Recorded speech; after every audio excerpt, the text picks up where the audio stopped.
Sa mahigit 45,000 na pampublikong paaralan sa bansa, mahigit kalahati ang walang principal ay sa Second Congressional Commission on Education. At para tugunan nito, plano ng Department of Education ay patupad ang 1:1 principal to school policy. May unang balita si Nico Wahe. 2013 pa nagsimula magturo sa public school si Michael, hanggang naging head teacher at itinalagang teacher in charge sa Sitio Dam Elementary School sa Tarlac City noong 2016, kung saan trabahong school principal ang kanyang ginagawa.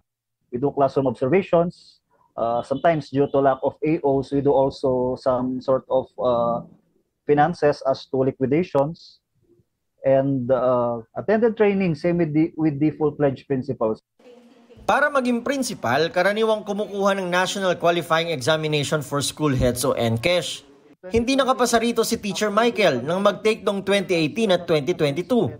Pero binigyan pa rin daw siya ng paaralang i-handle dahil sa kakulangan din ng full-fledged principal. 2022, after the pandemic, doon lang sila nag-release ulit. Pero this time, ano lang siya, parang limited slots lang.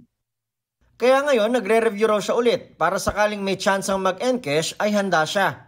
Sa inilabas na pag-aaral ng Second Congressional Commission on Education o EDCOM-2, sa mahigit 45,000 DepEd schools, lagpas 20,000 lang ang may principal. Sa halos 25,000 schools na walang principal, mga head teacher, teacher in charge o officer in charge ang namumuno. Dahil sa kakulangan, balak ng DepEd na ipatupad ang 1:1 principal to school policy. Ibig sabihin, anumang paaralan, gaano man kalaki, dapat may principal. Tinitingnan din daw nila kung saang rehiyon may sobrang principal. May iba kasing gaya ni Teacher Dennis mula sa Schools Division Office ng Dagupan na pumasa sa NCESH pero wala pa ring hinahandle na paaralan. Kulang kasi wala pang item at hindi pa ito na-open. Kaya isa yun sa mga concerns namin.